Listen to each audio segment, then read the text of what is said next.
Hello, everybody. Welcome back. Before we start with this session, there's some information that some of you might find interesting. Some of you need certificates of attendance for claiming expenses back or for your internal audit processes. As a new feature, if you go to your IACR membership page and you click on some stuff, there is the certificate of attendance already produced for you. So you don't have to ask anybody for it. You've already got it in your IACR thingy. So thank you for that. So and over to the session chair. Kasu. Okay, so welcome back to the afternoon session.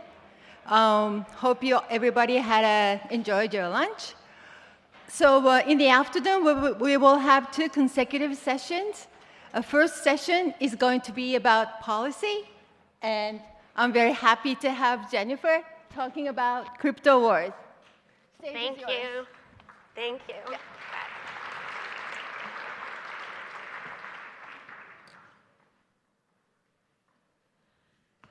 Hello, everybody, and thank you for having me here. It is an honor to be in this illustrious community, and I appreciate so much the work that all of you are doing to keep us safe and secure. So thank you for having me. I am the ACLU's Surveillance and Cybersecurity Council, and I used to run the Stanford Center for Internet and Society, and I am a board member for Let's Encrypt, which is, as you know, a nonprofit, now the largest certificate authority. And I see a number of my Let's Encrypt friends out there, so hello and thank you.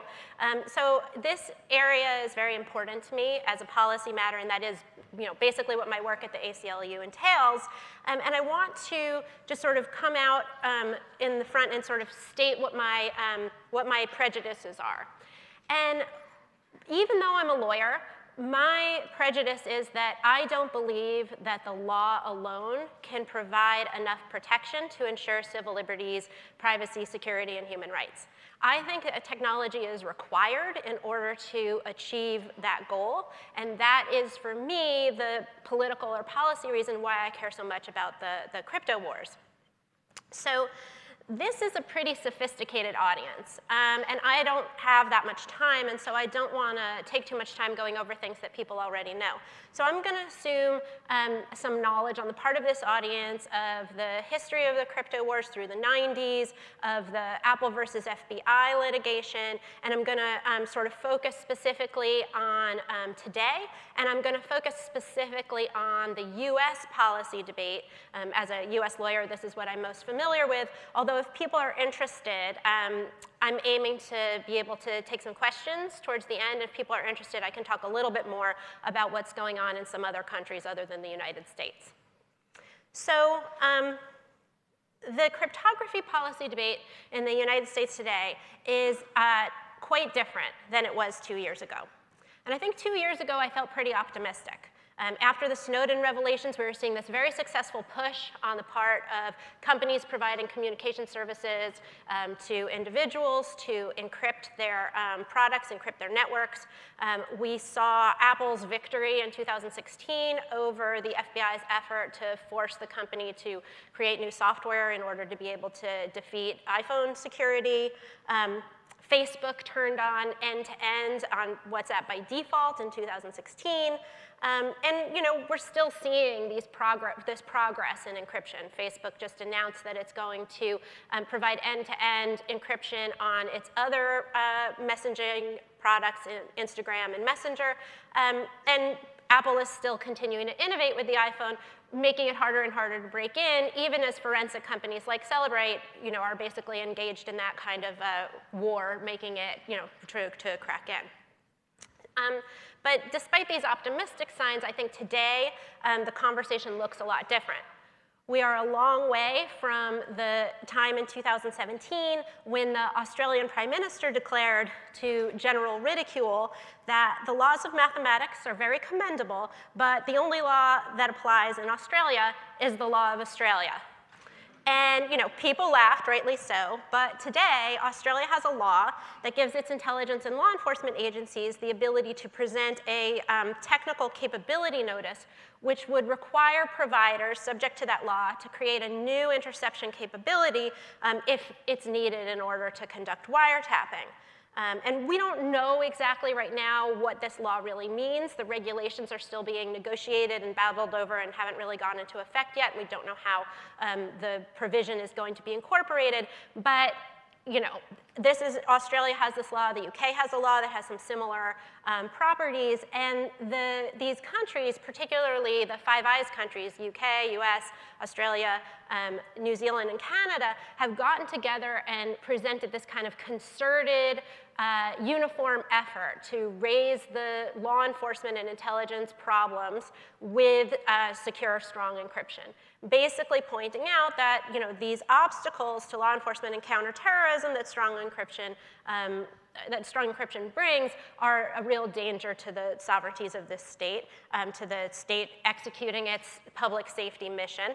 And while the Five Eyes countries haven't done anything, their statement does contain a veiled threat.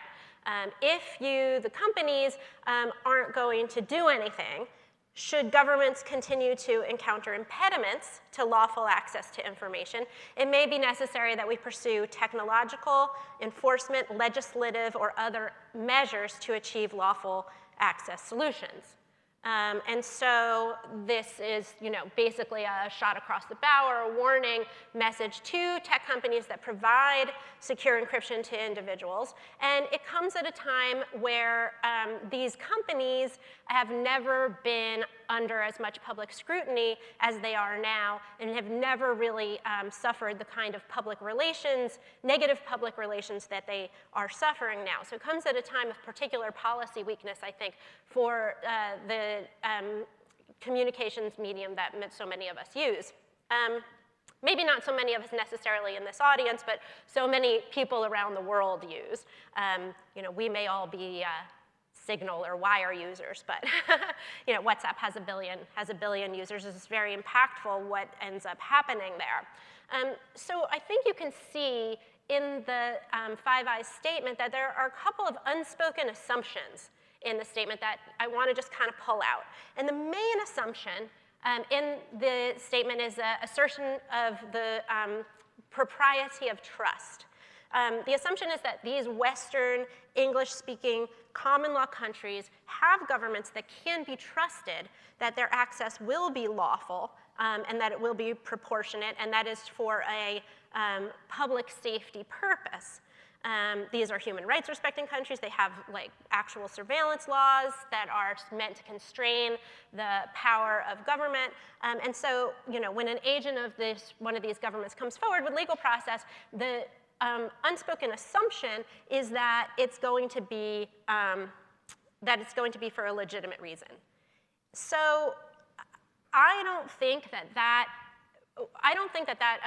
unspoken assumption should be assumed. We have seen from the Snowden revelations, and as an ACLU lawyer, I can tell you many, many more, that even the best of these governments, and I personally do believe that the United States has the strongest or among the strongest surveillance privacy laws of countries around the world, but our laws are not enough. Our government disregards them, the laws are too weak, there's all these workarounds, nobody knows what the laws are. I mean, just one small example, when law enforcement comes forward and says, we want lawful access pursuant to court order, the thing I hear as an American and as a lawyer is not pursuant to a warrant, which is basically our highest form of legal process protection for private information.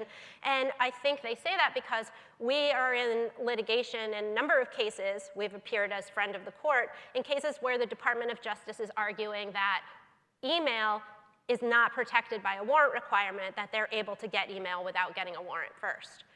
So when you have this kind of disingenuous, warrant-proof area, which is one of the kind of law enforcement talking points, and yet on the other hand, you have law enforcement saying we don't even need a warrant, it really doesn't give you a lot of faith that we can have trust in the assumption that this is going to be a power that's going to be exercised, with restraint and only with the strongest of protections to ensure that it's not abused or is unnecessary.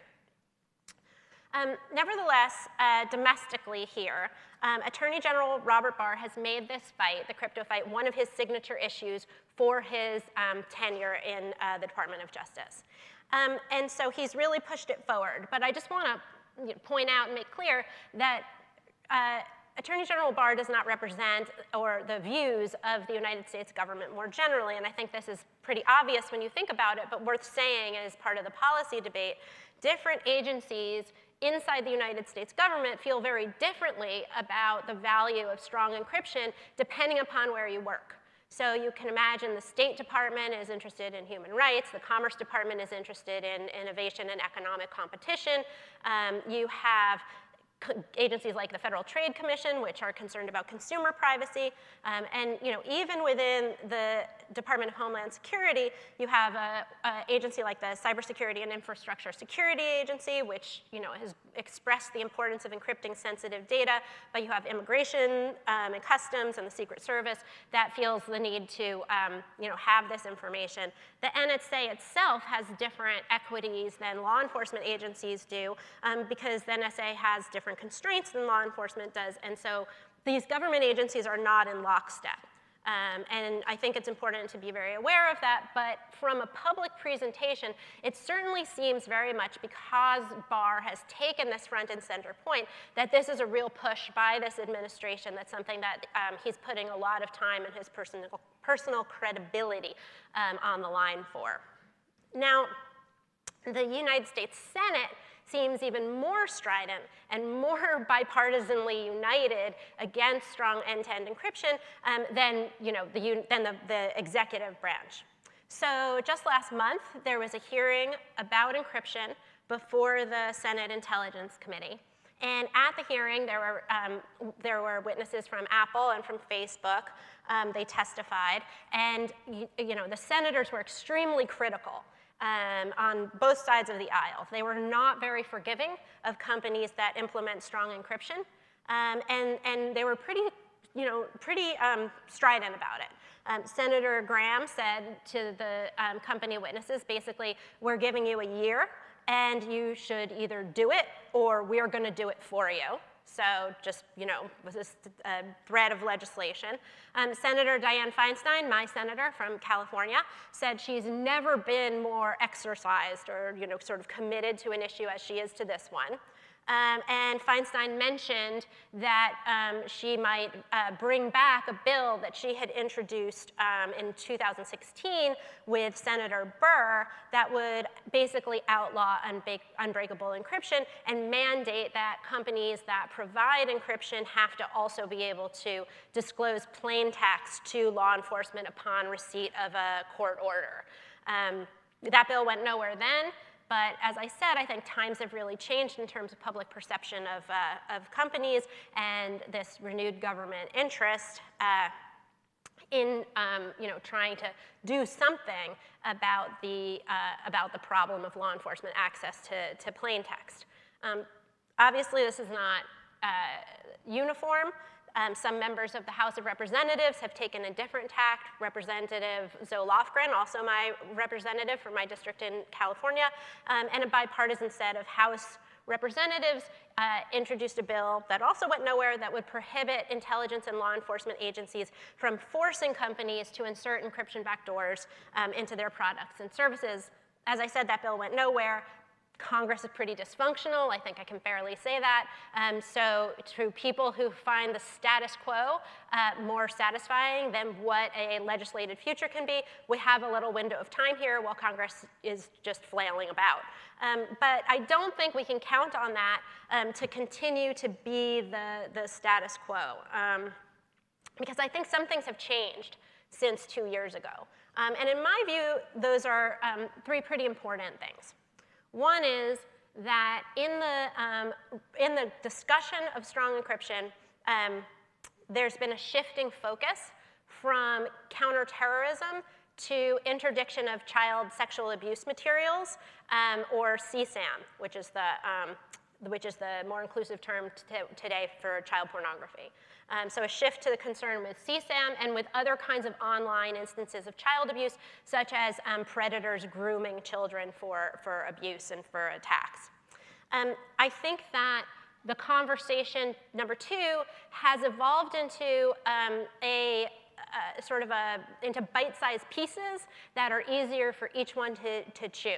I think that the kind of frontal attack on encryption as a whole and the idea that we need backdoors is something that advocates for backdoors have realized is not like a persuasive rhetorical strategy and didn't get them anywhere, because you could always, basically, encryption is something people began to understand as something we need to protect our privacy, to protect our security, to protect our human rights, and backdoors were sort of uniformly seen as illegitimate or, improper in some way. And so now the move is away from talking about backdoors or talking about encryption as a whole and kind of dividing the world up into different types of products and services, and I'll talk a little bit more about this in a minute, but for example, dividing the considerations about on-device encryption for data that's at rest versus encryption for data that's in motion.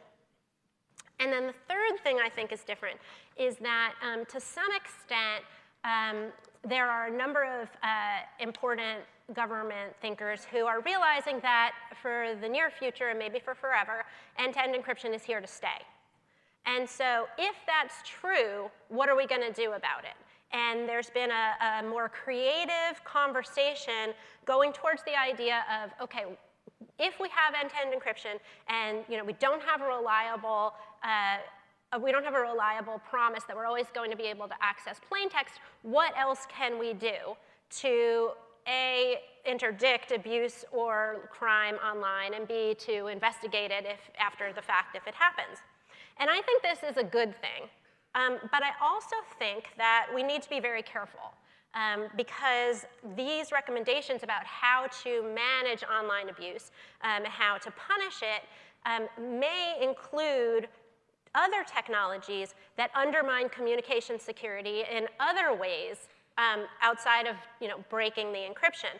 And I think a couple of these ways, and I'll talk more about this, are law enforcement hacking, client-side scanning for unwanted or illegal materials, something like defeating passcode rate limitations, and a much heavier dependence on metadata.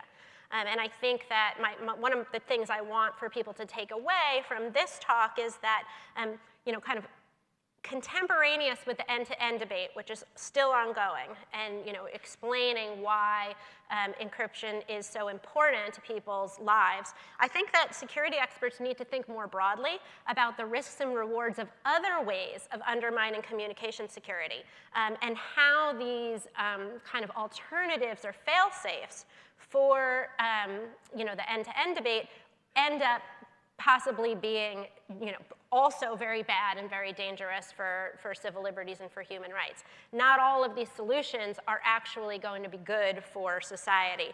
And I think we need to get involved in that debate and begin to think more broadly about communication security as extending beyond encryption to other kinds of things such as metadata collection and retention and that sort of thing.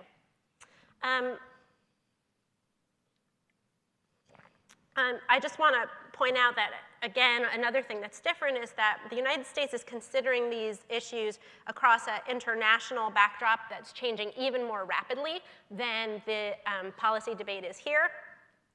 And I think that we are, because a lot of WhatsApp or Facebook or any of these companies are global companies, we need to basically understand that pressures that come from outside are going to impact what we are able to enjoy here in the United States. And that's not just with regards to criminal stuff, but other countries have put pressure on these products because of things like disinformation or fake news or hate speech, all of which are lawful in the United States but not lawful other places. So policies or practices that platforms may put into place to address those issues in response to government regulation or the threat of government regulation in other countries are going to have an impact on Americans here, despite the fact that our law doesn't provide for that. Okay.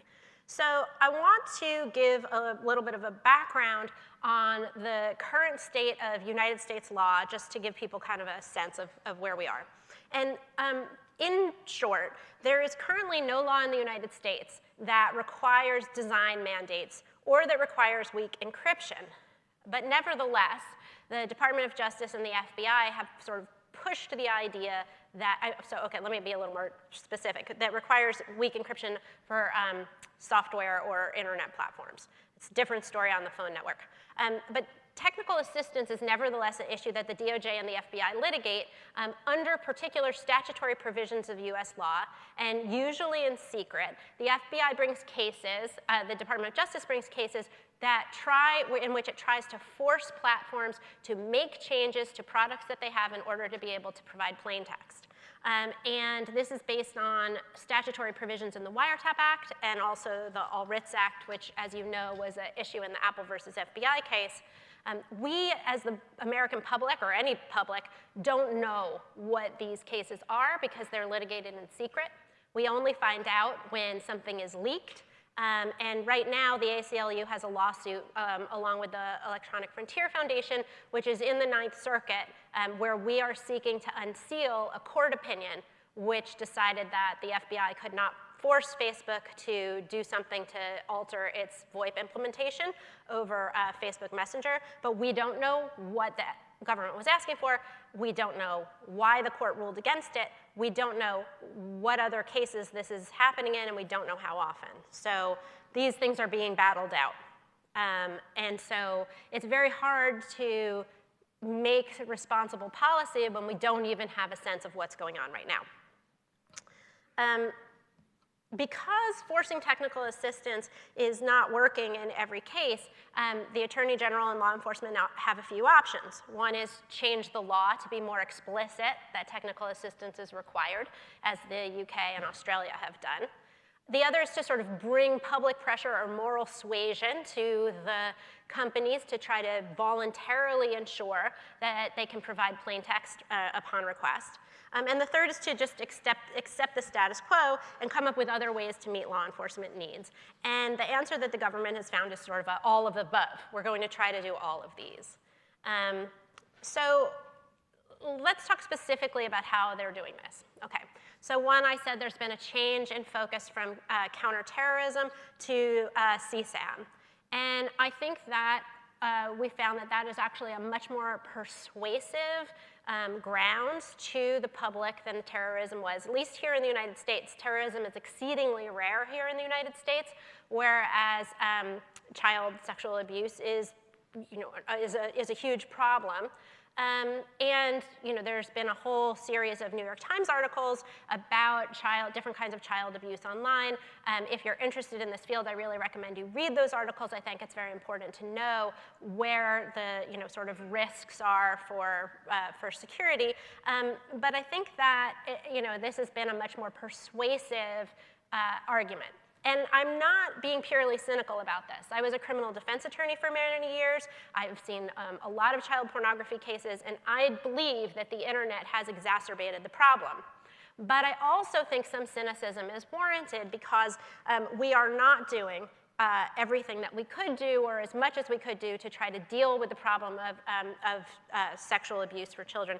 For example, the money that has been spent, or the money that's been allocated in order to try to address the problem hasn't been fully spent. The Department of Justice is not doing things that it's obligated to do under the law in terms of tracking and reporting. So it's, we have other tools at stake, but this is the one that's being brought up as requiring something in this particular area. Okay, the second thing I mentioned was sort of breaking things up into bite-sized pieces. And so the first time I really saw this as a concrete policy suggestion to divide device encryption and the challenges there from transit encryption is in this very influential Carnegie report, which was mentioned in the recent Senate Intelligence Committee encryption hearing last month by New York's District Attorney Cyrus Vance. And he pointed out that we can do something with these devices. And the authors of the paper are, very brilliant luminary people. Ron Rivest, Professor Susan Landau, former FBI General Counsel Jim Baker. And so the idea here is the right one, which different devices have different cybersecurity risk profiles. And, maybe there's a way that you can, deal with the low-hanging fruit of device security while leaving transit security alone, because that's a much harder problem and poses different cybersecurity risks. If, for example, the compromise of device encryption requires you to have the device in hand, that may be a natural physical world friction or limitation that would be more acceptable as a privacy security trade-off than some other ones. And I think, and to some extent, I think we've seen that this has kind of interfered with some of the unity that tech companies initially had in the Apple versus FBI fight, as you kind of pick people off. Like, let's try to separate the device people from the transit people, and they each want to save themselves, and I think that's a big mistake. In fact, in the hearing and before the Senate Intelligence Committee, the Facebook testifier said, well, the device issue is separate from us. You should look at them, Apple, because that's more promising. And I think that's, a real problem. And then, looking to other sources for law enforcement needs in order to find a way forward. And I want to say one thing about finding a way forward, and then I want to talk just a tiny bit about other ideas for law enforcement satisfaction. But I think I have like 10 minutes left, so if people think they're going to have questions, I'm definitely going to leave enough time for questions. I'll stop in order to ensure that. So if you have questions, feel free to start lining up so that we can hear what you guys have to say.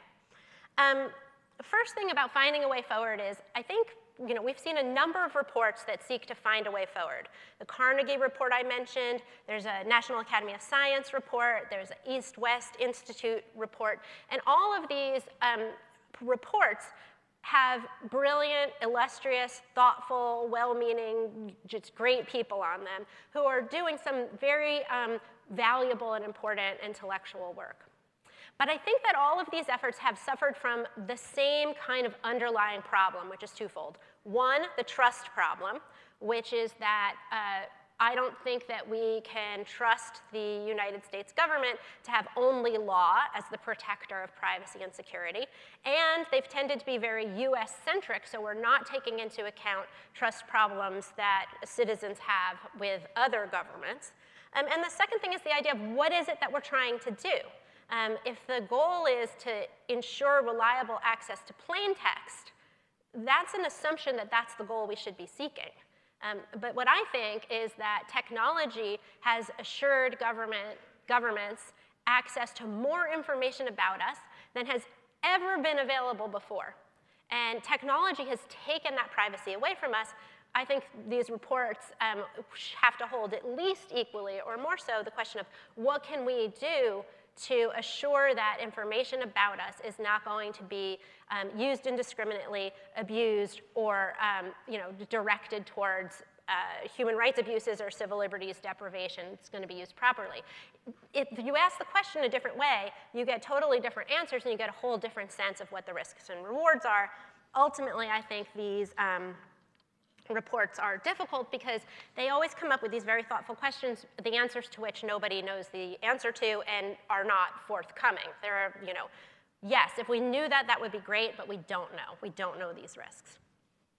All right, so I want to talk a little bit about getting over it and accepting it. Jim Baker, who's the former FBI General Counsel, who was, basically was the FBI's lawyer during the Apple versus FBI fight, wrote a piece in October of 2019. I don't want to say exactly changed his mind, but he changed his mind. He was like, okay, encryption's here to stay. Now we have to deal with it. And some of that was based on a political calculus. All these years, Congress hasn't done anything, and they're not likely to do anything right now. And some of it was based on a security calculus. I think one thing that was influential for him was the idea that 5G networks are going to be rolled out. There's not confidence or assurance that the devices that network is going to run on are going to be trustable. How do you protect yourself in a network where you have like a zero trust and you can't rely on anything? And so I think he became sort of understanding more that like current technological advances, the current situation is going to require strong encryption, and backdoors are just not going to work. I think that the idea then is, what are we going to do? So Alex Stamos, who's the former Facebook CSO, is now at Stanford and has the Stanford Internet Observatory. And from his experience at Facebook, Alex has been asking the question, okay, let's assume an end-to-end world. How do you fight abuse online? Both as a preventative question and also as a, how do you find out that the law is broken afterwards? And I think the goals here are to say, like, okay, the fact that we have end-to-end encryption doesn't mean we have to throw up our hands on security and just accept whatever. There are still things we can do. Now, obviously, law enforcement issues are not the only ones. There's hate speech, there's harassment, there's trolls, there's false accounts, there's disinformation, and different suggested remedies will apply more or less to different ones of them. I think the point I want to make, though, is that I've said this is a step forward. I think saying, like, okay, let's accept that encryption is here and we still want to live in a beautiful world. It's one step towards the beautiful world. Let's keep making it more beautiful. What are we going to do? And I think that one of the things we have to be very careful about, particularly given the fervor of the political debate, and I think, as you can tell, I don't think that right now we have the upper hand in the end-to-end encryption policy debate. One thing I think we need to be careful about is not to trade away things or like accept compromises that we're going to be sorry that we have later on. Because these compromises also create privacy and security harms. And if we're thinking about, I'll put it this way, cryptography and cryptanalysis is an exciting, intellectual, wonderful academic field. But it has this real-world political valence. And you guys all know that. That's why you're all here. And the reason why it has that valence is because, at least one of the reasons, is because of communication security. And so I think it behooves us all to look at the problem of communication security more broadly as solutions are offered to the policy debate about end-to-end encryption interfering with law enforcement needs. So a couple examples. One, law enforcement hacking. Backdoors are bad, but I think law enforcement hacking is really bad too. To me, the issue is not so much a privacy issue, I think we're all familiar with that, but a cybersecurity issue. If the government's an incentivized attacker on the network, you're going to see vulnerability hoarding. You're going to see participation in the market for vulnerabilities with money flowing to groups like NSO Group or FinFisher. And these are businesses that have been associated with human rights attacks on, and human rights abuses by their clients, other governments. Then I think also, is this something that companies that require their users' trust are really going to want to stand up for? I think maybe everybody in the audience is aware of Facebook and WhatsApp sued NSO Group for attack that was executed through WhatsApp servers. And they sued NSO Group under the Computer Fraud and Abuse Act, which people who know me know is my least favorite statute, in order to basically say, we don't want our platform to be a vector for this. Dependence on metadata is another, to my mind, unwelcome trend. If you go to Congress and you say, you don't have to regulate us because we're going to use this metadata in all these ways, there's a real disincentive to protecting metadata better or to not collecting metadata because you're basically saying, here's what we're going to do in exchange. Are encryption backdoors worse than over-collection of metadata? I think yes. But is over-collection and over-retention of metadata a real privacy and security problem? I think also yes. So the message I'm hoping to give here is that we can't be complacent about this issue. There is a real lack of expertise still on the part of policymakers. It is not, sort of ubiquitous among the government, and I think that the contribution of people who care about communications security and security experts is invaluable in this field. So I hope that gave people a good overview of where we are now.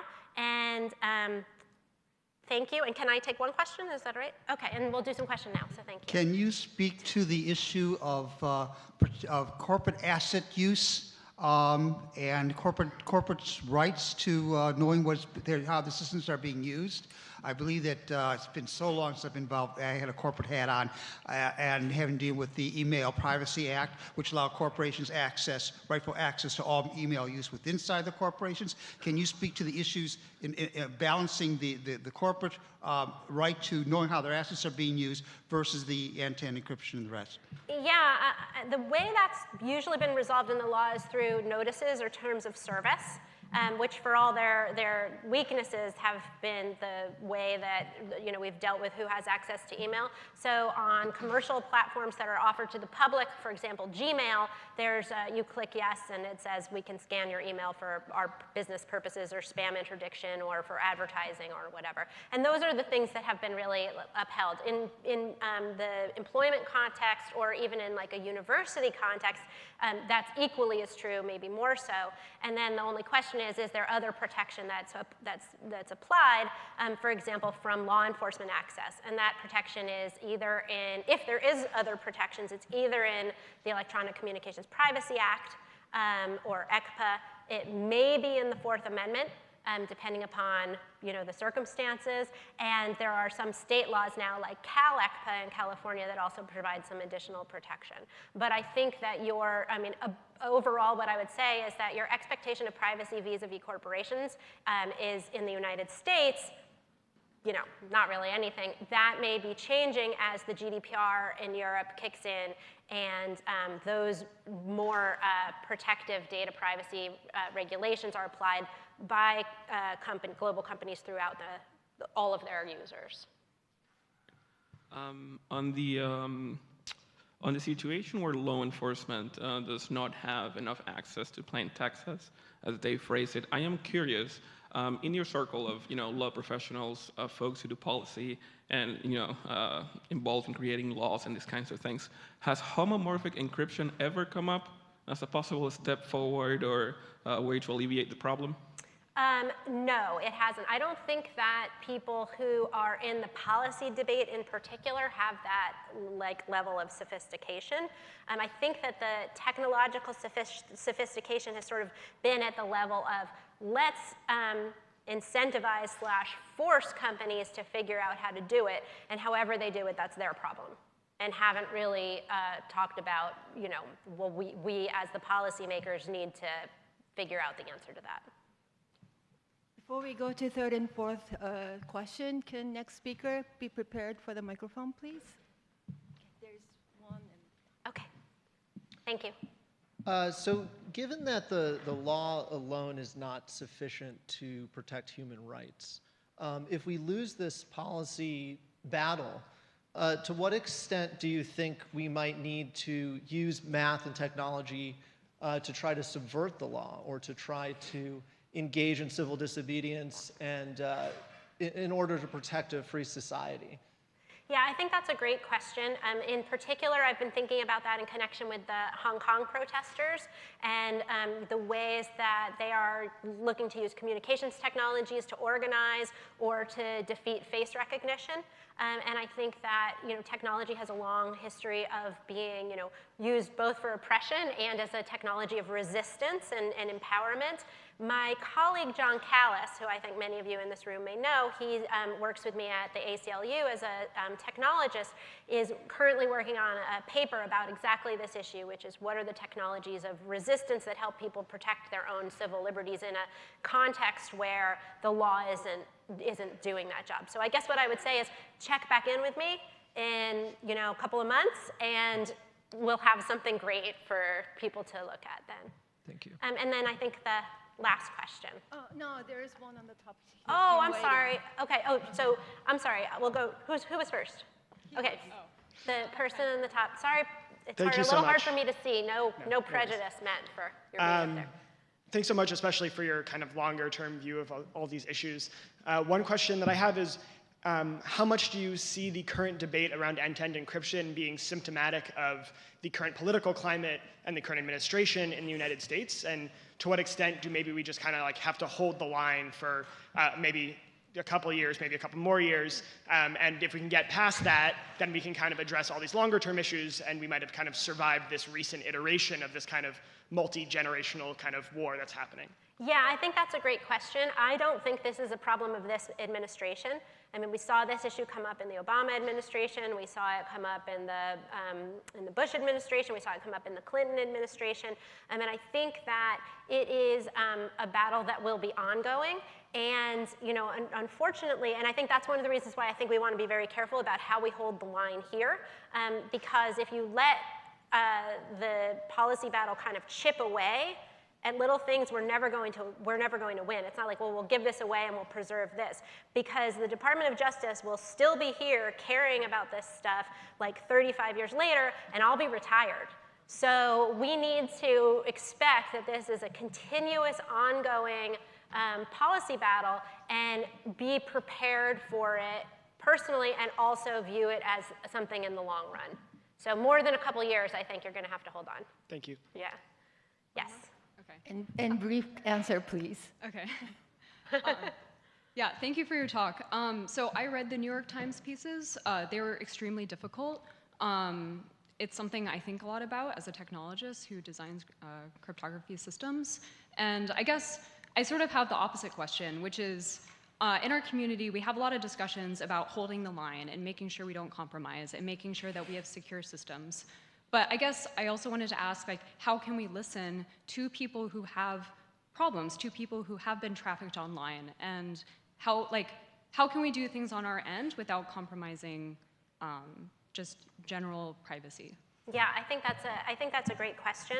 I think that I may have made a mistake, or have been at fault, or committed this crime myself, in that we sort of portray there's strong encryption, and then there's like people who are hurt. And I know you weren't implying this, but I'm sort of correcting myself. And the issue that we all know is really there are people who are hurt without strong encryption, and there are people who are hurt, and the perpetrators are more likely to be able to get away with it, or we don't know that it's happening also because of encryption. It's just not seen, right? And so the question is, how do we manage to deal with both of these? And this is one of the things I think that Alex Stamos is trying to do, which is to basically say, can we learn from things like social graph analysis or metadata that these are people who are likely victims? Can we take the information we already have and use it to identify perpetrators? And how are we going to go about doing that in a way that is civil liberties friendly and also adequate? And I think these are easier questions to answer when it comes to things like disinformation or fake news or trolls or that sort of thing. But I think that there's a sort of active conversation going on now about ways to do that in an end-to-end world. And I think that in a lot of fronts, this is something that's becoming like accepted by some people, including the former FBI general counsel, that that's the world we're going to live in, and so we need to take that responsibility seriously. Thank you. Thank you, Jennifer. Thank you. Let's give her a great hand. Thank you.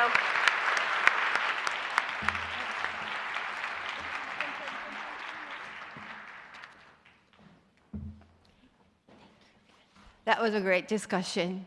So we'll move on to the next session on voting. We are happy to have another invited talk on weaknesses in the Moscow internet voting system by Pierrick. Floor is yours. Thanks. Is it working? Yes. Well, thanks for the introduction, and thank you so much to the organizers for inviting me and for giving me this opportunity to talk about this work. So this is joint work with Alexander Golovnev from Harvard. Actually, I started with one attack on the Moscow system, and he came with another one, and then we discussed together trying to understand what was going on. And I should also mention Julia Krivonozova from Estonia, so she's Russian, and everything started thanks to her, because she actually advertised all this stuff about the Moscow internet voting system with a blog post written in English, and everything else was written in Russian. So, I mean, I would have no clue about what was going on without her. Should take this. So the plan for today is first I will give a bit of context about this Moscow internet voting system, and then I will describe the encryption schemes and the vulnerabilities that were in there. And then I will try to give a hint about the more general picture about this voting system, because actually the encryption scheme is part of the system, but everything was complicated, say. Okay, so what was the context? So the elections in Russia in September, there were some global things for local elections in Russia, and specifically in Moscow, the goal was to decide to elect the city parliament, the Moscow Duma, and so this is the legislative part of the power in Moscow. There is also a city government with a mayor for the executive part. So this city parliament, this Duma, has 45 members, and each one is elected by one district. So the general area of Moscow is split into 45 districts with a bit of things like that, gerrymandering, just to adapt to what you want for the result. And each district elects one representative, one member, and all the districts have more or less the same number of voters. In total, this is a bit more than 7 million voters. And the rules are pretty simple. You have candidates for each district, and the candidate who gets the more votes, the largest number of votes, get the seats. So you have, as you can guess, this kind of threshold effect. Even if there are 7 million voters, maybe a change by 100 or maybe 1,000 votes can really change whether or not one guy gets a seat rather easily, especially because the turnout was not so high. Anyway, in September this year, they decided for the first time for this kind of election to have some kind of internet voting experiment, and it was restricted to 3 districts. 3 among 45, and any voter could register in advance to use this internet voting system. No need to be abroad or to justify in a way or another that you wanted to use it. So it was the rules, and they expected something like 10,000 internet voters, and that's what they got in the end. Maybe you don't remember exactly the context of this summer, but this was not exactly a peaceful context. There were several protests in July and August due to rejection of opposition candidacies, and there were up to 20,000 participants in one of the rallies. And okay, maybe with my French point of view, this is a tiny number, 20,000 participants. Anyway, no, it was really not good conditions to do experiments, but in a sense, I mean, if things are bad, maybe you want to change the system. So, well, I don't know.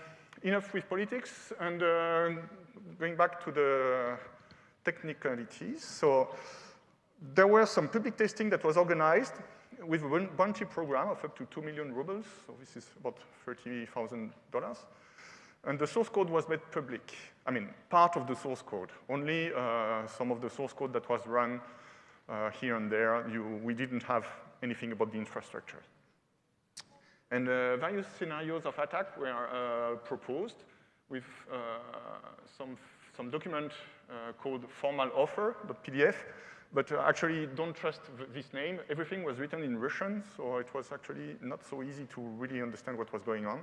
And also, in this GitHub repository, you had the source code, which is, of course, in different languages, independent of the human language, but all the comments, I mean, maybe a lot of the comments, and there are not so many, and no documentation was written except a few words in Russian.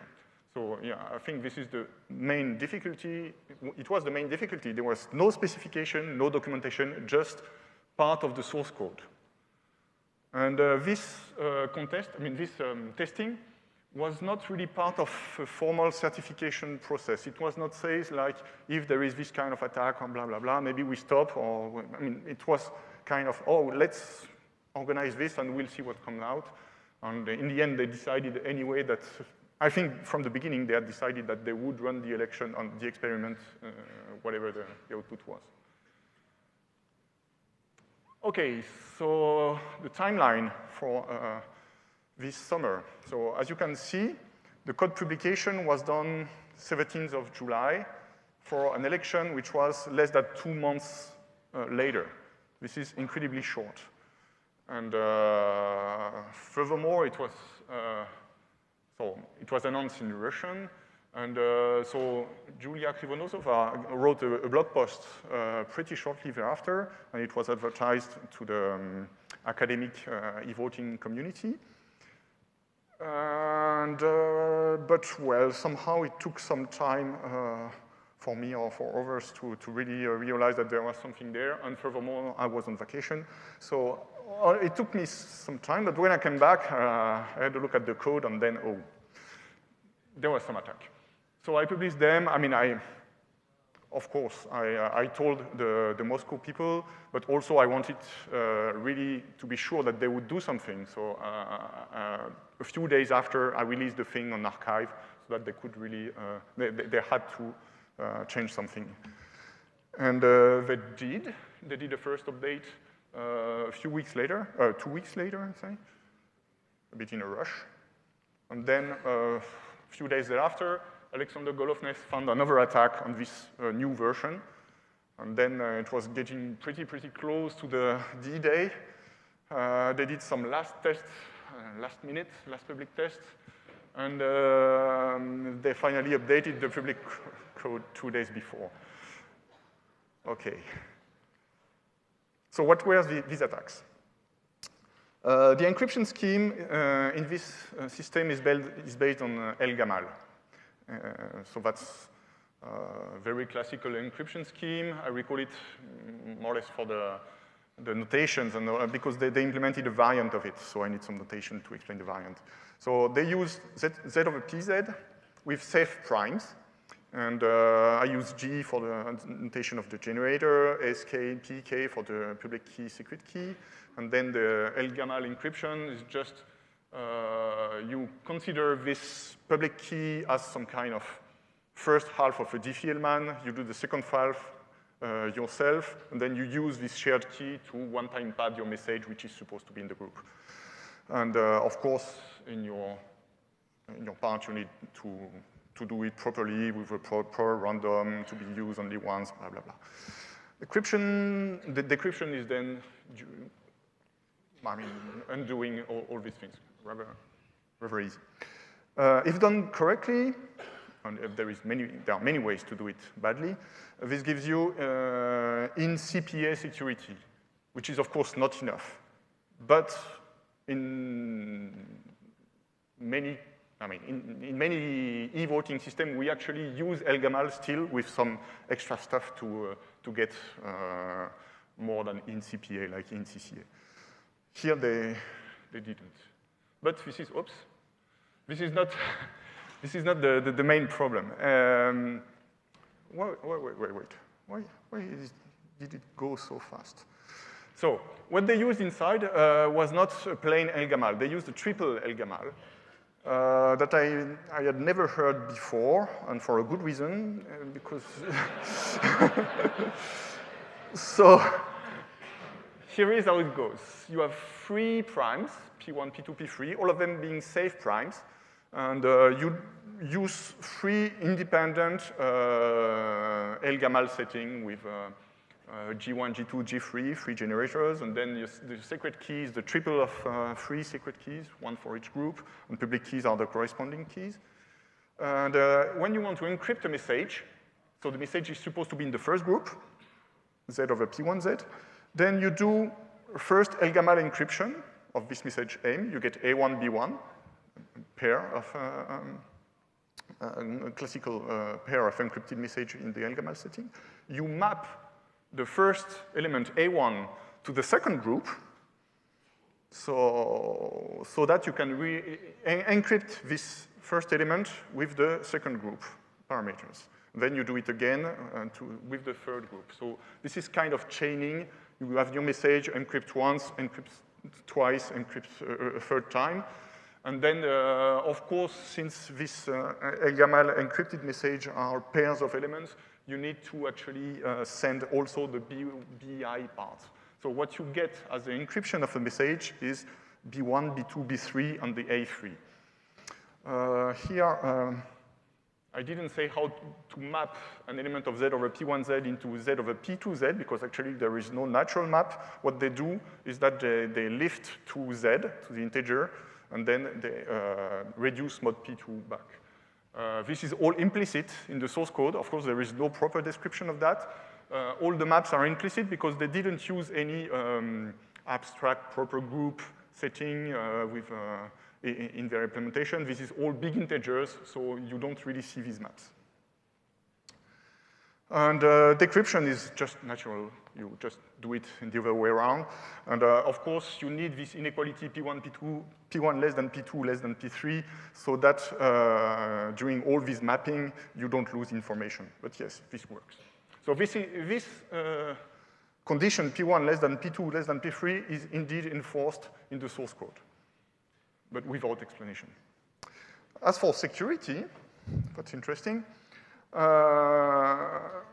Well, contrary to triple DES, where the number of operations to break the system is kind of squared, here this is not raised to the cubed or raised to the power 2, it's just multiplied by 3. So breaking this system is not harder than just breaking the 3 underlying ElGamal completely independently. So in terms of security, well, there is no point in doing that, as far as it goes. So why?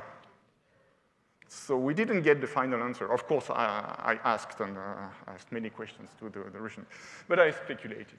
And all the PIs are chosen to be less than 256 bits. And this is enforced in the source code with this kind of comparison, like P should be less than the solidity max int value, which is 256, maybe 5. I mean, maybe this is signed integer, I don't remember. But Solidity, as you probably know, is the smart contract language of Ethereum.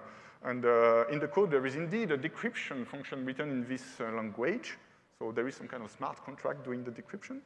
And the max size, so is indeed that one. And it looks like the author didn't have time or the competence to write a multi-precision library in Solidity, and they decided to increase the security in another way. That's my guess. I have no, I mean, I didn't get the answer to my questions, but you'll see later that I have good reason for thinking. So basically, why blockchain is better. Okay, so we are left to, with the problem of solving a DLP modular prime of 256 bits. And the challenge in Russian says that it must be done in less than 12 hours, so that you have really broken the system. So historically, breaking such a discrete log was done maybe 10 years ago, maybe 20 years ago, maybe. Well, there is a database that we host in my group where we have all the public computation, and it was done first in 95, 96 by Weber, Denny, and Zeyer. It took some time, that date, of course. And just to remind you, the current record is a bit less than 800 bits. We announced that 2 months ago with my colleague. So, but this current record took ages and ages. It didn't take less than 12 hours. How much time does it take today to solve this 256-bit discrete log? Is it less than 12 hours? And what we can do is just check with available, publicly available software. So I checked with 3 things. SageMath, which uses GPParray internally for DLP, so this is free software, and this is actually not bad for small sizes. But for 256, did not finish after 4 days, and I stopped the job there. I tried with Magma, which is not free software, this is proprietary software from University of Sydney, and this is faster than SageMath, but this uses a lot of memory, and for these sizes, it took 24 hours with 130 gigabytes of memory. That's a bit too much. And then, of course, I've tried CADO-NFS. Well, actually, I tried CADO-NFS first because I am one of the developers. And so this is free software developed mostly in our group in Nancy. And this is based on the number field sieve. The two first things use the variants of the quadratic sieve. But I guess for this kind of size, this is not clear that the number field sieve is faster. But, well, actually, our implementation in CADO-NFS is much faster. And this is the same, actually, code that was used for the latest record I mentioned one slide ago. So for 256 bits, it takes less than 10 minutes in less than 1 gigabyte. So this is far less than what was expected. And more precisely, I used my just nothing special desk PC for this. And you see that this is just hundreds of seconds to compute these secret keys. So we did it, I did it completely independently for the free keys and didn't care about the multi thing, just multiply the running time by 3.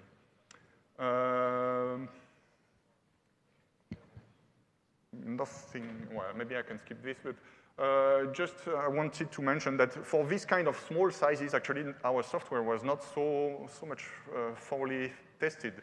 We usually use it for record computation, and here actually it was failing from time to time due to bad parameters in the descent phase, but this was quickly fixed for the occasion, and then it was pretty stable and could really solve this kind of sizes quite easily.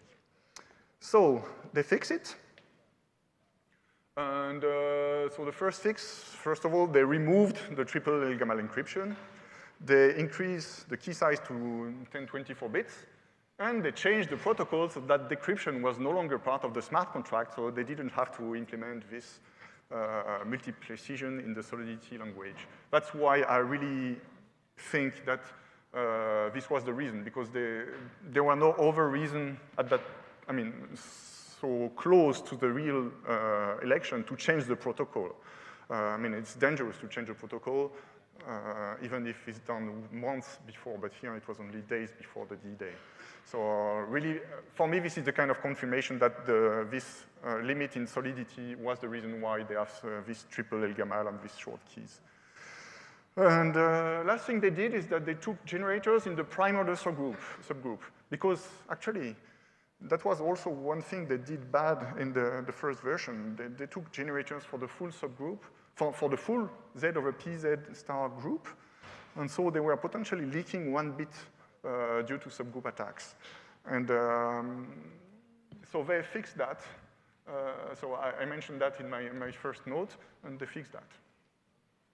But they fixed that badly, actually. They failed again. So Golovnev noticed that actually, okay, the generator is in the prime order subgroup, but the message stayed out, I mean, in general, in the general group. So one bit is actually leaked from the ciphertext. You know for sure if the message is a quadratic residue or not. And well, this is 1 bit, and 1 bit is, could be actually very important in e-voting. Quite often, there are actually only 2 main candidates, one pro-Putin and one opponent. So if one has an ID that is a Q or a quadratic residue and not the other, then, well, you have no privacy. I mean, okay, this is in the clear. And yes, from the source code, the encrypted message is indeed an identifier of the candidate with no random nonce. Nothing special, so really this attack was realistic. This typical scenario was completely realistic. From here, we are getting pretty close to the election, and the situation got completely chaotic. I mean, I did not understand what was going on.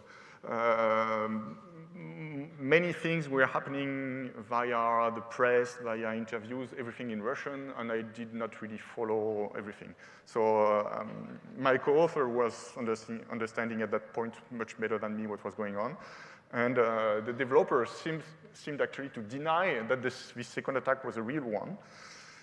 Still, they silently changed the code without updating the GitHub so that they could run a final public test with this modified code and say, you see, there is no problem. And why still, I mean, and only 2 days before the election, they changed the GitHub. So why do we know that they silently changed?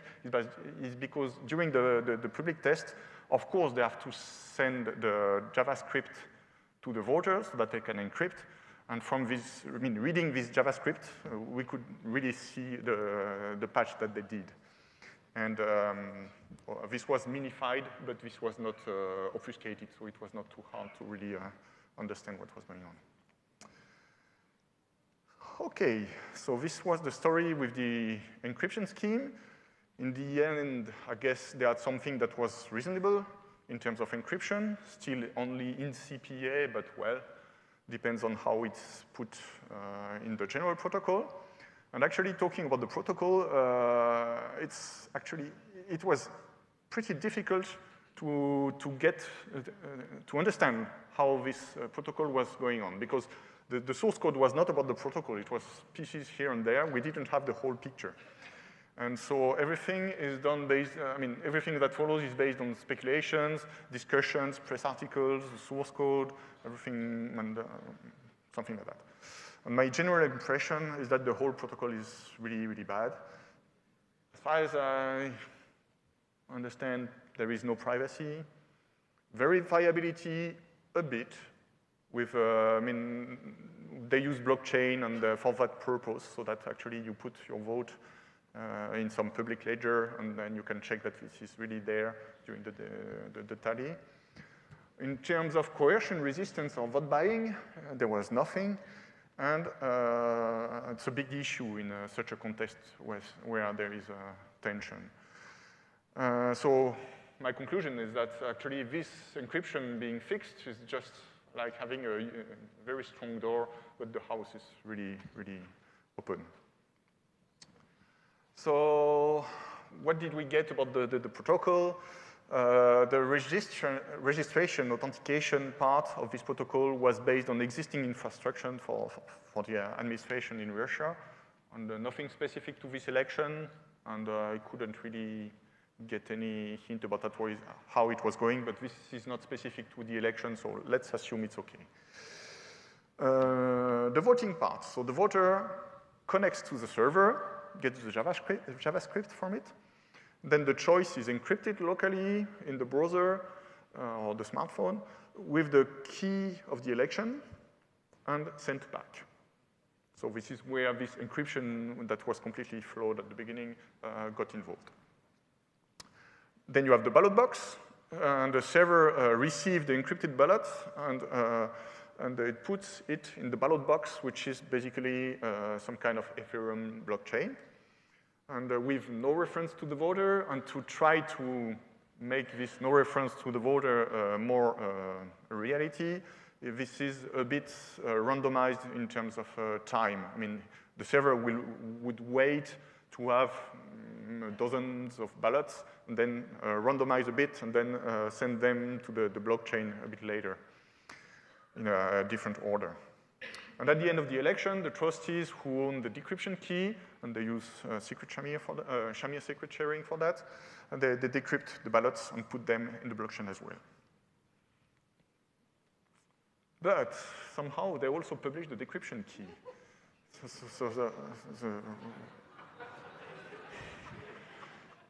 So this is for verifiability, actually. This is for proving, this is their proof of correct decryption.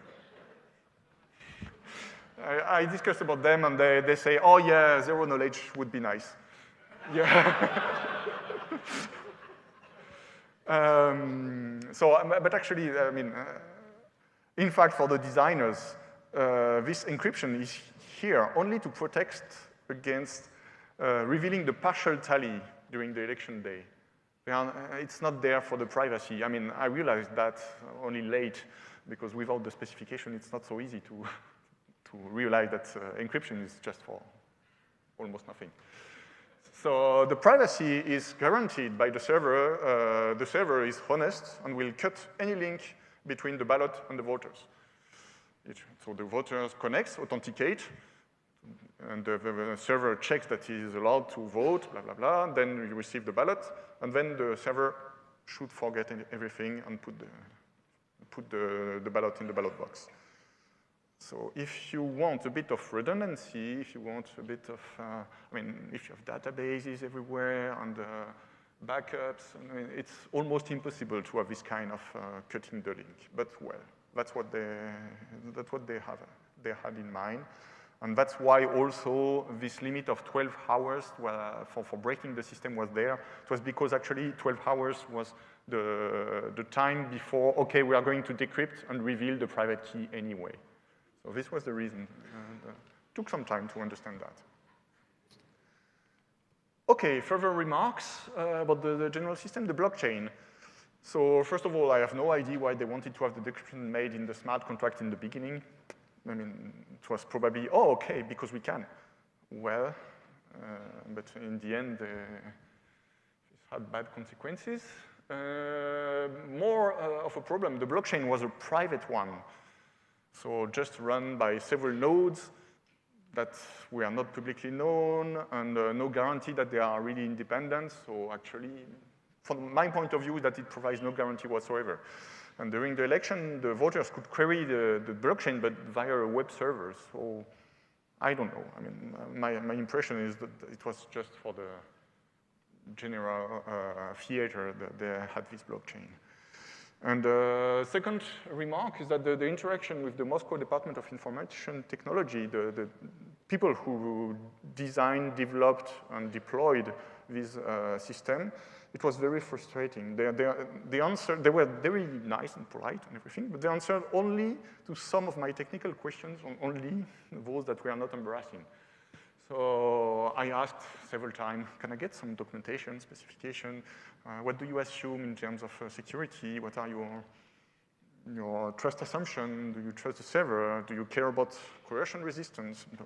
For this kind of questions, no answer. I mean, they just ignore this part of my email. So it was really very frustrating to interact with them. What occurred on the D-Day? So they did not consult the use of internet voting. They got, as I said, 10,000 votes, about 10,000 votes by internet.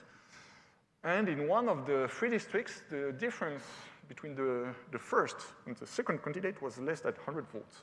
So actually, these 10,000 votes could have make a difference. I mean, we don't know, but this is really, it proves somehow that this systems was used for something very important. I mean, it could really change the color, maybe not the color, but at least one of the elected members of the parliament. And a few hours after the election, the access to blockchain was cut. Okay. So this is, I mean, public ledger, I mean, blockchain, usually you think, okay, it's going to be there forever, everybody is going to be able to check that what was there has not been erased, but if you have private nodes and that at some point they disappear, you get nothing.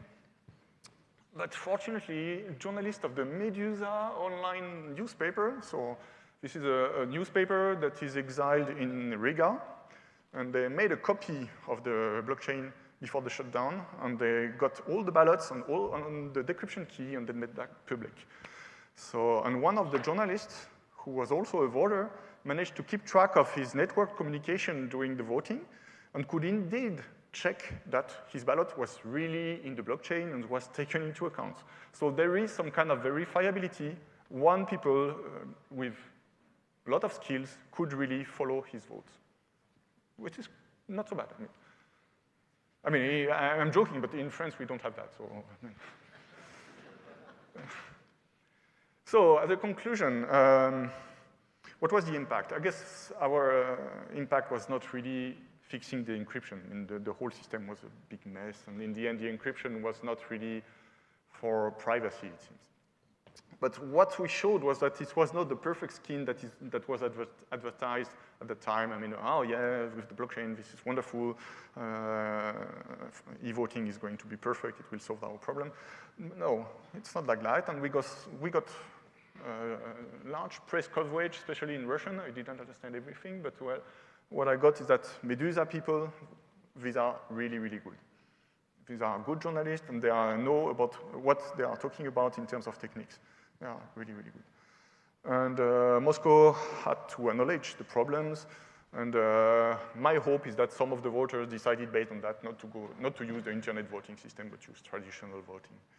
And on the longer term, I'm pretty sure that I hope that this story will help putting some pressure that they get a better system in the future, and because they plan to do other experiments in the future. And I would like to conclude with a positive note. I mean, really, it's amazing that they organized some public testing on the open part of the source code. Not so many countries do that. And I mean, Switzerland is a big exception, but apart from them, there are not so many countries that do that. So this should be commended, and maybe you could take that as an example with your own government. Even Russia opened their source code when they are doing e-voting. So I guess this concludes my talk. Thank you.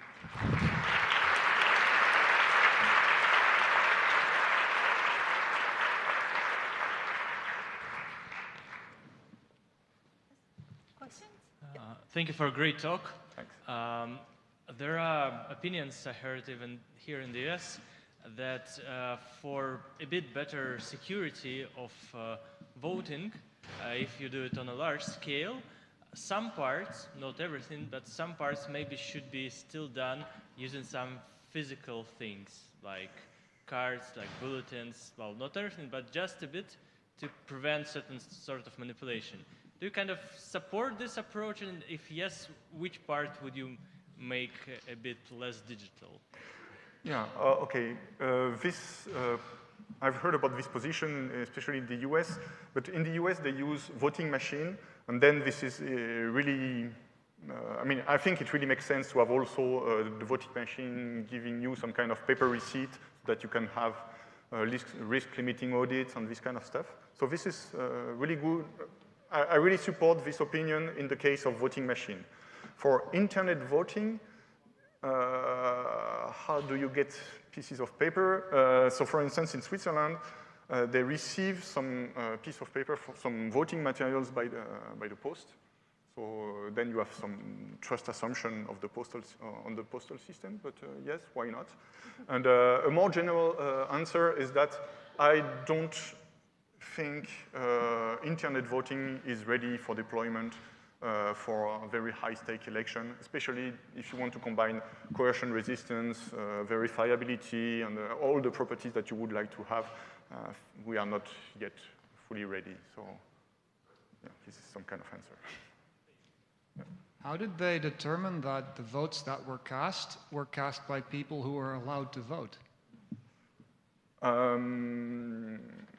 So this is I don't know exactly the details, because this is what I call registration authentication. This is based on some kind of infrastructure already existing for e-administration in Russia. So I don't know the details. But this is nothing like a physical device, like an electronic ID or something like that. This is just, I guess, based on passwords and things like that that you own as a citizen. But I don't know the details for that. Please use the mic. Yeah. To be registered as in point one, you still have to present some physical things. So you cannot do it fully online. For the first time, again. For the first time. For the first time, but thereafter you...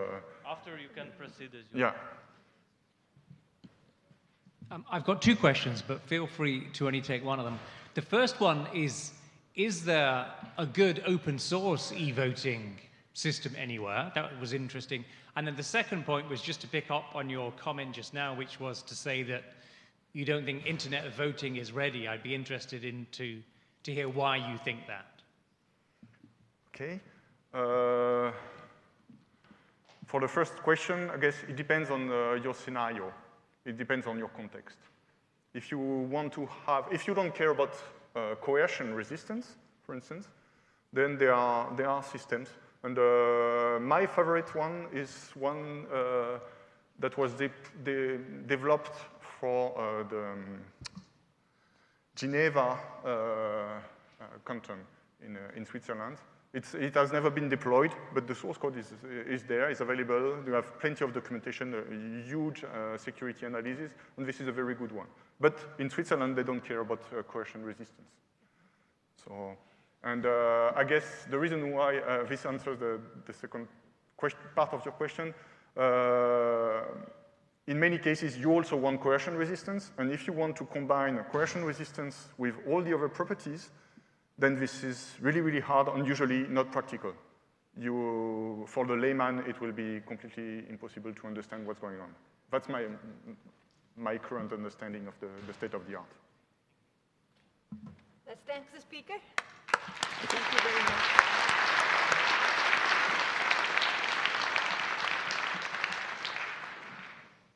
So we will continue on how weak that is, the internet voting today. And then the speaker is Olivier.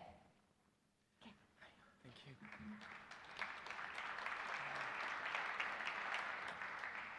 So good afternoon, everyone. So I will keep talking about e-voting. The main topic of the previous talk was mostly about privacy. This one will be mostly about verifiability. And I will focus mostly on the Swiss case with implications to Australia and other countries. So Switzerland is an interesting country for voting and for internet voting in particular. Internet voting has been used for government elections, at least trial for government elections since 2003, so there is a long history there. Many systems have been trialed, and if you go to roughly the fall of 2018, only one of those systems was left, partially for financial reasons. It's expensive to keep funding the development of several systems.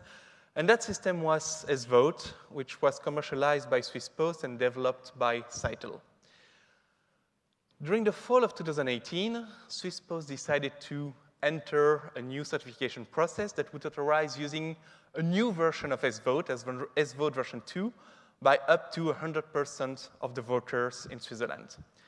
There were several conditions as part of this certification process, and one of them was that the election should become completely verifiable, meaning that voters should have a way to verify that their vote intent has been properly captured by the system, and that the tally should be verifiable by any auditor willing to do so. The second condition is that the voting system should pass a public review. So the public review phase started in February 2019, and at the end of March, the Swiss Federal Chancellery and Swiss Post announced that internet voting would not be available for the upcoming May elections. It was not available for the federal elections in October, and it's not known when it will be available again in Switzerland. So this is essentially the story I would like to tell you about now. So, like I said, the certification process included a public review phase, and it was regulated. And one important part of this regulation was saying that anyone should be entitled to examine, modify, compile, and execute the source code of the voting system, and to write and publish studies thereon. So that's really a very good and interesting thing. What it became in reality when Swiss Post decided to publish the code is that if you wanted to access the code, you needed to register and accept some conditions of use that included a responsible disclosure condition. And that included in red that no vulnerability should be published within a period of 45 days since the last communication exchange with the owners. So that essentially means that you have to report vulnerabilities to the owner, which is quite natural, but then if the owner decides to send you an email every 44 days, they can basically silence you forever. So we were not very happy to sign such responsible disclosure conditions, and apparently others felt the same way, and then a few days after publication of the code, there was a new Git repo that was published with a gracious name that was containing all the source code. That repository was taken down a few days later. If you are curious, Sarah, my co-author, is hosting a copy of all the code and also of the attacks that we found if you want to take a look. So we accessed the code thanks to that repo, and we started looking at how the system was working. It was a remarkably sophisticated and complex system. One of the core components of the system was a trusted printing service. So that trusted printing service was doing actually two things.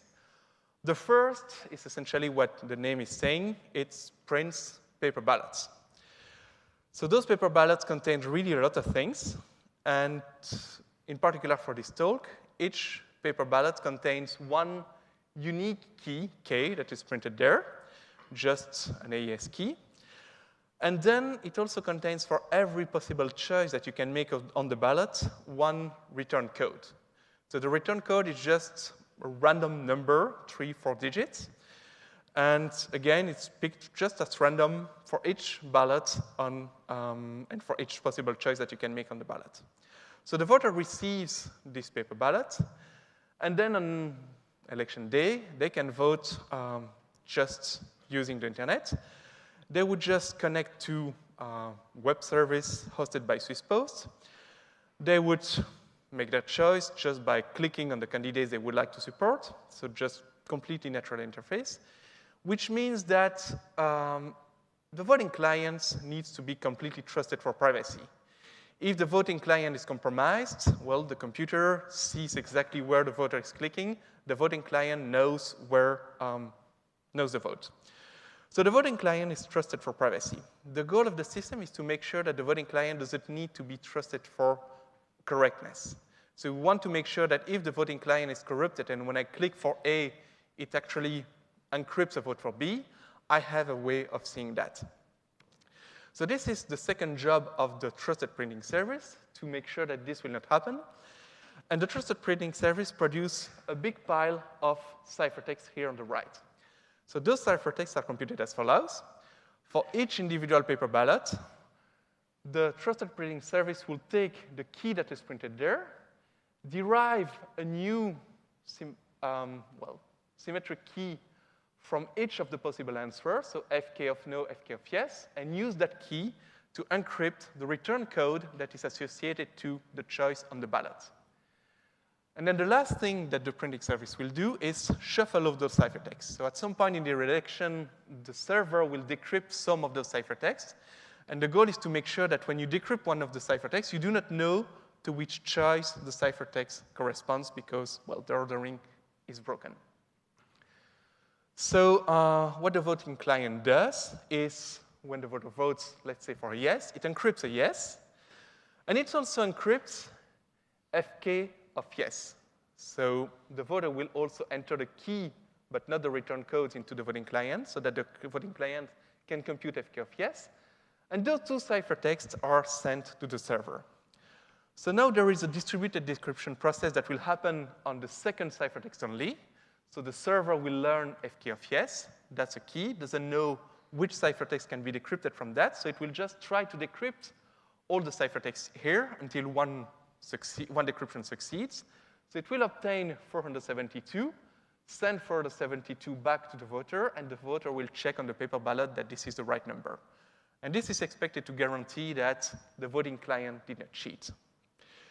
So the voting server will do other things. So when the election is done, it will run a verifiable mixnet with all the encrypted votes, so those first component of the ciphertext.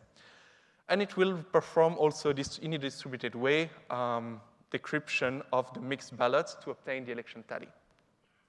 So of course, if you want this to work and have the verifiability properties, you will need to add to this a lot of zero-knowledge proofs. So there were actually three main types of zero-knowledge proofs used in the system. One was to make sure that the ballots were properly built, in the sense that when you have those two ciphertexts, it is needed to make sure that it's the same yes or the same no that is encrypted on both sides, and not something different. So that when I decrypt this with the yes, I'm sure that there is a yes there too. So this is proven in zero-knowledge. Another place where we need to have zero-knowledge proofs is to make sure that the mixing is correct. So we have proof of shuffle. And then we have proofs of correct decryption of the mixed ballots. So we took a look at those zero-knowledge proofs. And what we found is that not a single one of them was actually sound. So there were actually three independent types of mistakes with those zero-knowledge proofs. And I just would like to give you a quick look at the kind of difficulties that we found. So the first is with the Fiat-Shamir transformation. So all those zero-knowledge proofs, they are basically Sigma protocols. And in the interactive version of the Sigma protocols, you have a prover and a verifier. They all receive the statement about which we want to make a proof. The first step of the protocol is a commitment A. Then there is a random challenge E and a response F. So that's not convenient in a voting system where you want to have verifiability at any time.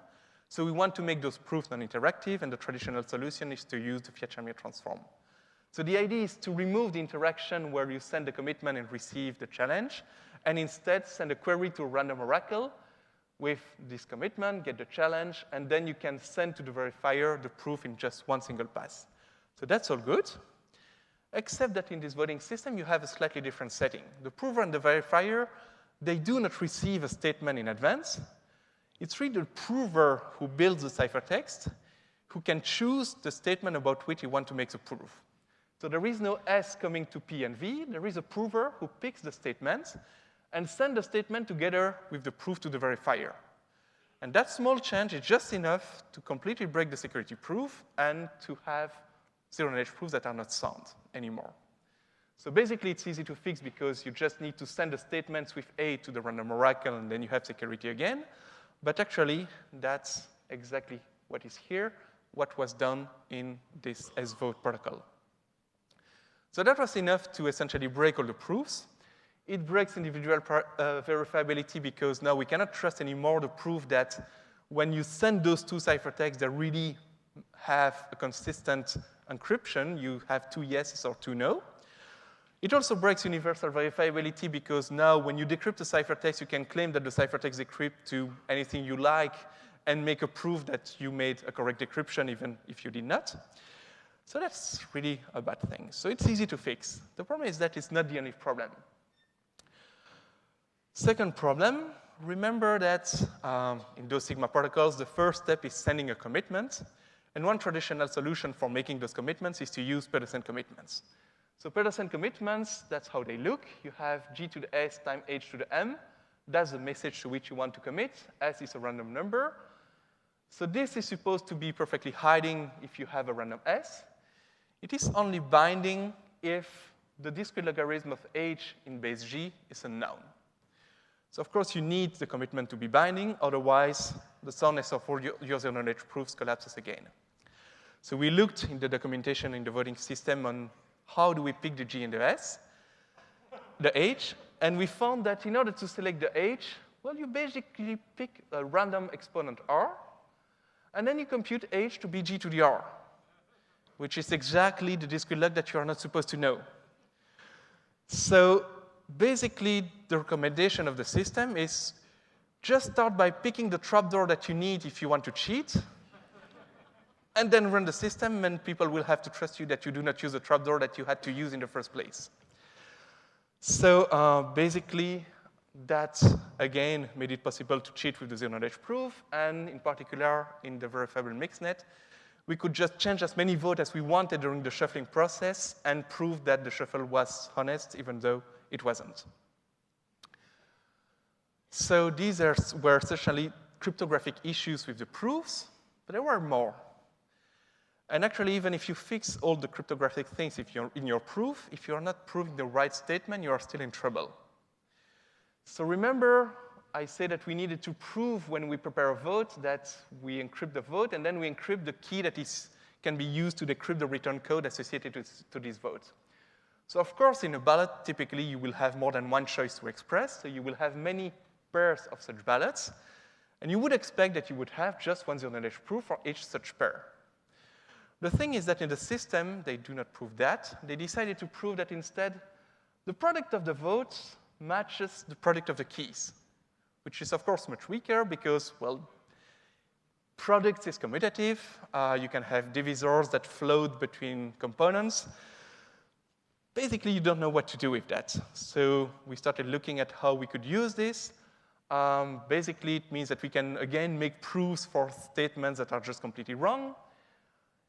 It was a bit unclear what would happen with the system in that case because it's just a situation that should not happen in the system, so it was not documented what would happen when you decrypt something, you see a plain text that should not come at any point. So the effect is a bit unclear, but there were also security proofs given for the system, and basically they assumed that you are proving the right thing, so the security proof just collapsed. So these are 3 basic examples of the 3 different kind of things that we found. There were several other things. But basically, the problem when we found that was, OK, what do we do with this? How do we report about this? So like I said, we did not want to register with the review process because we did not want to sign this unlimited NDA. So what we did is to send an email to the Swiss Federal Chancellery saying, we found some code on the internet. We don't know if it's authentic, but that code contains issues. So please have a look and tell us what to do. So we had some discussions, and then 2 weeks later, we made simultaneous public statements, the Swiss Federal Chancellery, Swiss Post, and us. And thanks to this public release, in particular by the Swiss Post, we learned that the Petersen commitment issue had been spotted by at least 2 other teams, Rolf Haney from Bern and Thomas Haynes from Norway. The next day, we learned something different that was quite a surprise to us. We saw in the press that the New South Wales in Australia Electoral Commission confirmed that iVote, their internet voting system, contains the critical CITL crypto defect front in Switzerland. So that voting system was to be used in the next few days after this public press release. The system was not publicly available, so we had no idea of what was inside that system. And what puzzled us was the next sentence. It was declared to be unaffected and safe for the upcoming state elections.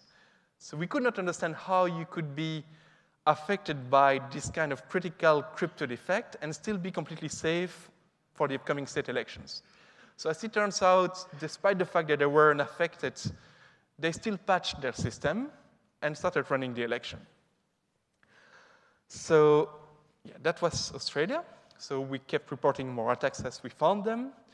And then at the end of March, the Swiss Federal Chancellery and Swiss Post announced that, well, the system would not be available for the upcoming elections. So they had almost 2 months before the elections. They decided, well, we don't have enough time to fix, while Australia decided, well, in 2 days we can fix. Different options were taken. A team at Bern also found more issues by inspecting the codes. So for instance, they spotted that, remember, the printing service had to randomize all the order of all the ciphertexts that are sent to the server to make sure that when you decrypt one of the return code, you do not know for which candidate it is. Actually, the shuffling was overlooked. There was no shuffling at all, meaning that, well, when the server was decrypting one return code, they would basically know to which candidate it was corresponding. So yeah, the conclusion was that there was this election in Australia that was completed, and the Swiss Federal Chancellery decided to just stop everything and start to completely review the trial and auditing process for the system. So 2 very different directions. To conclude, I think that this Swiss Federal Chancellery ordinance that regulated the review of the internet voting process did a lot of good. It gave a view to the public and to the researchers on a very complex and sophisticated voting protocol implemented for real-world government elections, which is always interesting to have. It made it possible to spot many critical issues before any actual use in Switzerland, which is good to have. It also benefited to other countries. At least it made it possible for them to know that there had some issues with the voting system, even if those countries decided to not publish anything. Basically, the conclusion is that we need more of ordinances like this to have better voting systems and better elections. Thank you.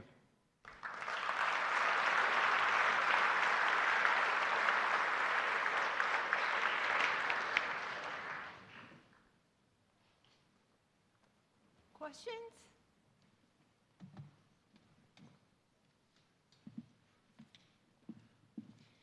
I was curious, when the voter sends the encryption of, say, yes, and the second component, is it required that the input, is it required that the inputs match? Like, suppose the voter wanted to. So the voter is supposed to provide a zero-knowledge proof that the yes here is a yes there, or that there is a no on both sides. So the voting client is supposed to prove that this is the case. Okay. So it's still possible for the voter in the end to prove to someone that they voted a certain way? Yes. Okay.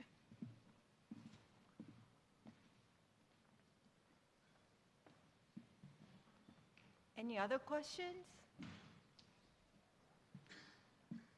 If not, we'll thank the speaker and break for coffee.